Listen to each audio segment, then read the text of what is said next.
Bragging rights, 42 years. It's really kind of a unique deal that it's lasted that long. We've seen so much change over the course of time, and even in the last 10 years, from 16 to 18 to 20 games, and for this game to continue has been a really good thing. I hope the weather doesn't hinder fans. Doesn't sound like it's going to be a real good day, but I hope fans can plan accordingly. And I heard every ticket was sold, which makes for a great atmosphere, a great game. Dennis has done a phenomenal job. He's implemented a ton of transfers. They're very, very old. They've gotten old through the transfer portal.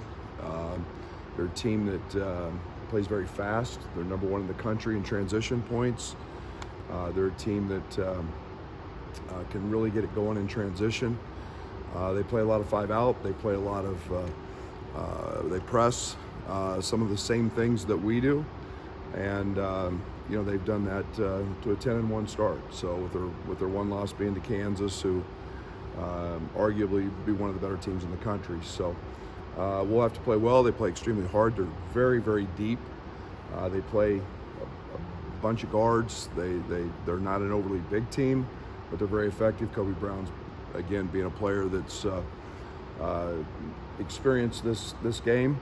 There's not a lot on either side that have experienced it. I think that's the new world we're in with the portal. But obviously Coleman, RJ, Luke's not playing. Those are our guys that have experienced this game. So we're making our guys aware of the what it's all about and how long it's lasted. And we're through finals. We've had a couple of days of two-a-days, doing a lot of shooting, and then practicing here in the afternoon. So good week of practice, and I thought we did some great things against Alabama A&M, especially on the defensive side. Got a little bit out of kilter on the offensive side, but again, did what we need to do for a 20-point win, and just got to continue to work and get better. Coach, what are you expecting to get from Zach this year, and how long do you think it'll take to get him up to speed? No idea. No idea. I he's again a guy that I haven't seen in terms of conditioning. That's a process. We're not going to rush the process. He'll have the opportunity to get a lot of scout team minutes. Jeff Alexander has worked tired. I mean, he's put in a ton of time in helping Zach get here, go through the process, the recruitment, everything that's involved, multiple trips overseas. So we're obviously very, very excited about that one. And it's nice to see him going to wear the orange and blue, and we'll do all the evaluations later. We just get him through the process, and excited to be able to announce that. Is he presently here, or when do you expect him to be in Champaign? He's on campus. He's on campus going through all of his, once his admissions stuff is officially sealed, he could be here. So, but he's got all the blood work and physicals and paperwork and compliance and all those things to go through. So, that it's a great opportunity, because we are in over the Christmas break, and no classes involved. He can get a lot of work in with Fletch, on the conditioning side, and then a ton of film time to get up to speed with what we're doing. From the development standpoint, what's the value of getting him here versus if you would have had to add him after this season? Yeah, mid-semester guys are the best guys ever. And they just learn your terminology. They have a chance to practice every single day. They get, he'll get 50, 60 practices in, which you get here at the end of the year. In today's world, who knows what you get? You may not be able to work out a whole bunch until, the summer, because you don't know what your team looks like. So, the opportunity for him to be here and be associated with it, get a feel for it, practice every day is huge. When did you have the idea or get the idea that he could be here now? I don't have a great answer for that because it's just been a work in progress literally since the spring, since we've signed him. And you know, there's, without getting into all the particulars of it, it's Jeff has done yeoman's work. It's our academic support staff, or the process has not been without challenges, obviously, and we signed him in the spring. Yeah, it's just been an ongoing process. We had no idea a month ago, 6 weeks ago, what this, you know, would really look like. You know, we just stayed diligent with our commitment to him, and with his work ethic, he stayed very committed, and it paid off for him. You have this game to play with your current team. So, what are some keys to the game for your players? Transition is one, and then not turning the ball over.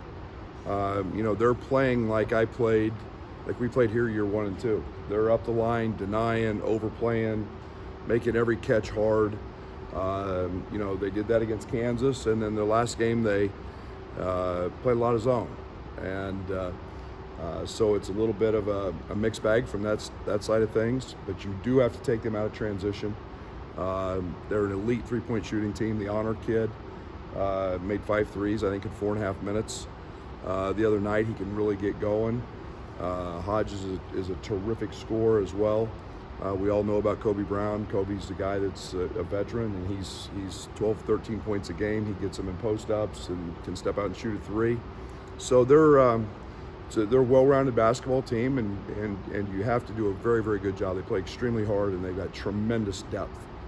And they just run those guys at you, and you've got to be able to not turn the ball over. You mentioned that not a lot of your guys have gone through this bragging rights experience before. Do you think they're getting it? Do you think they understand, you know, what this game means to the University of Illinois? Well, I think it's hard to simulate because it's such a unique experience. Now, obviously, I think that playing in the Garden, playing in, you know, some of these atmospheres, playing UCLA, playing top quality teams helps. The rivalry comes from outside so much, you know, and it's the talk, it's the buzz from the fans and the alumni, and that's great. You know, we can only talk about it, but until they truly have to live that, you know, and the uniqueness of that game, half their fans, half our fans, you don't see that. And you know, we're trying to make it a point of emphasis, and we're trying to make it a point that, you know, we've got to play a good basketball team and go win. Looking at the film after the last game, what were some things that in practice you guys kind of look to address offensively? You know, there's simple things. You know, you can't 1-foot jump. You know, we had 4 charges, and they blocked 7 shots. And, you know, one of the things that is very simple is, you know, we want to crease the paint. We call it crease the paint. We want to touch the paint. Last year we did that with post entries to Kofi. This year we're trying to get the ball in there off the bounce. But one of the big adjustments you have to make is you can't 1-foot jump.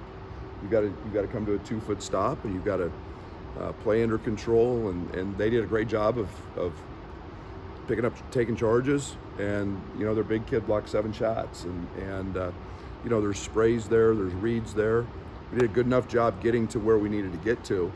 We just did a good enough job of executing. I know you talked about maybe not sure what to expect out of Zach in terms of game minutes, but just with a handful of games under your belt and roles being established or having been established, like, how do you integrate somebody new to that without, you know? There'll be a lot of individual work.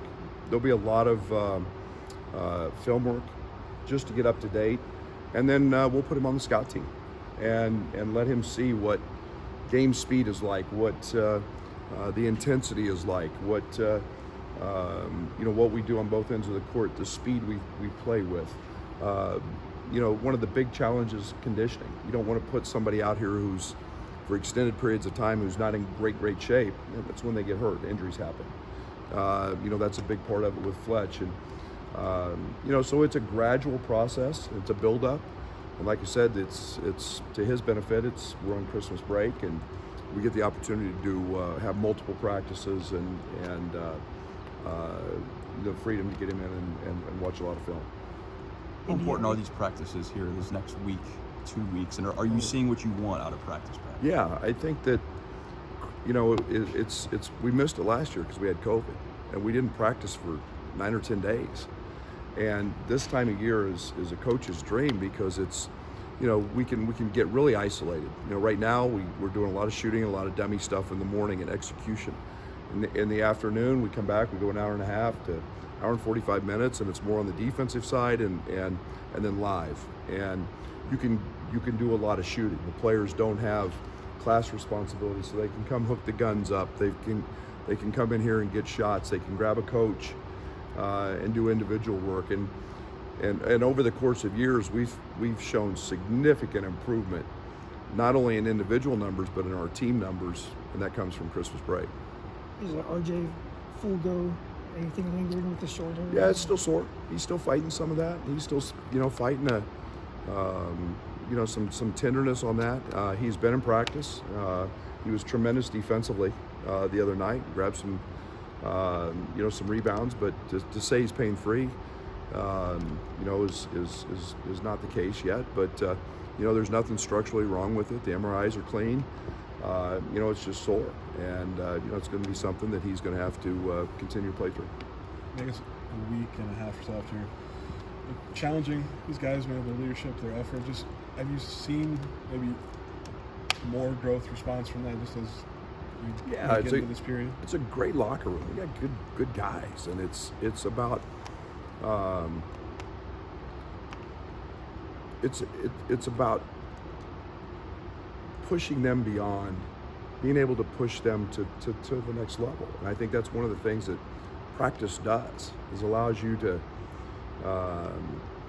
help them grow and for them to gain chemistry, for them to gain belief in each other, for the guys who are maybe haven't been playing as well to gain confidence because they get in the gym and work and we practice. And that's the beauty of practice is it's about improvement. And if we never practice, we'd never get better. And if you don't work, you never get better. And it's the conditioning piece, it's the piece with Fletch, staying stronger, it's cleaning up your rehab responsibilities and recovery responsibilities so your body feels good. It's all those things. And we grow. We're a very young team. And I've said it, second youngest in Power 5. And so this team still has to learn how to be a really good college player and all the responsibilities that go along with that. But we'll get better every day. I mean, to pick up 2 big wins, UCLA, Texas, like you did early. Did that make it seem like the figured out process had maybe fast tracked, or no? Did you not see that? No, we played those games for a reason. I think that shows what we're capable of being. But it's a really, really long season. And I don't care what you go through. Finals week is really hard. This time of year gets to be a struggle. You guys have no idea what student athletes go through during finals week. It's brutal. It's hard. It's tiring. You never play your best during finals week, and yet it's about still continuing to grow and maximize. And I think UCLA is as good a basketball team as there is in the country.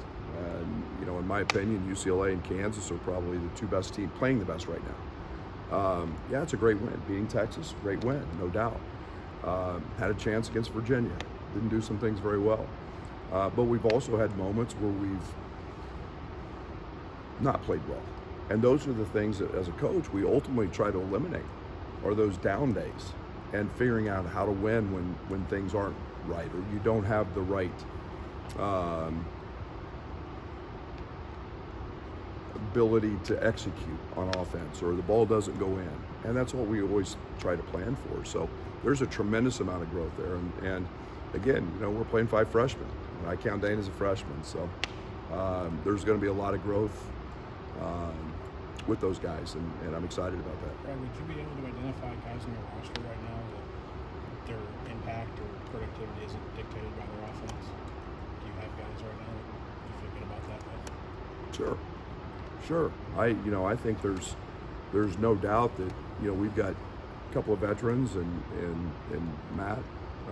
Matt's probably playing as good a basketball as he's played in his career. He's averaging 19 or 20 a game in his last 3 and 9 rebounds. And, you know, Terrence has proven he can be the best player in the country. I mean, he was that against UCLA. And, you know, getting that consistency out of him, he just finds a way to get 17 or 18 every night. Coleman's a trigger. You know, Coleman makes a lot of things happen for a lot of people. Have we been inconsistent in some other spots and times? Yeah, but that's the game. There's nights that Trent, as a veteran, had 2 and he had 18. That's the game of basketball. But I think we've got a really good idea of where we want to go with the ball. Dane's been dominant at times, so I think we've got an idea of where we want to get the ball and who we want to get in their hands and then play around. You said you liked Matt's fire and that under 10 and the way he closed that game out. Has that carried over? Was that maybe, I know we asked on Saturday, kind of a jumping off point for him leadership-wise here? Like, have you seen carry over since then? He's had really good weeks of practice. I mean, Matt's been, you know, incredible. I mean, he's been a guy that has gotten better since the day he got here. And I mean, you know, just from his conditioning to his health to his ability to play. He's as talented a player as we've had in this gym. And you know, individually he's very gifted. I mean, he can do a lot of things. And you know, expecting that from him is what we do every day. And I like Matt a lot because I can push his buttons and he reacts, and he can be about have the ability to go change outcomes. And not a lot of people have that, and that's a very unique quality to have. Io had that quality. Kofi had that quality. So does Matt. When you have so many new players like Terrence and Matt and as freshmen, what's kind of the process of getting those guys to kind of gel quickly and as quickly as you need them to? It's hard. It's hard. It's the new world we're in. Is the, you know, finding that chemistry, building team togetherness, camaraderie. You know, you build it through team bonding stuff. You do it through on the court stuff. You do it through individual meetings. You do it through a variety of ways. I've always said we'll never jeopardize character in this program, character over characters. Winning is a big part of what we do, and we recruit. We've got that, and I love our locker room. I love fiery guys. I love competitive guys. I love guys who, you know, I can try to move the needle with, and I think it's what makes the game exciting is when those all come together and mold, and we're getting there. We're really close. Thank you. Thanks, Brad.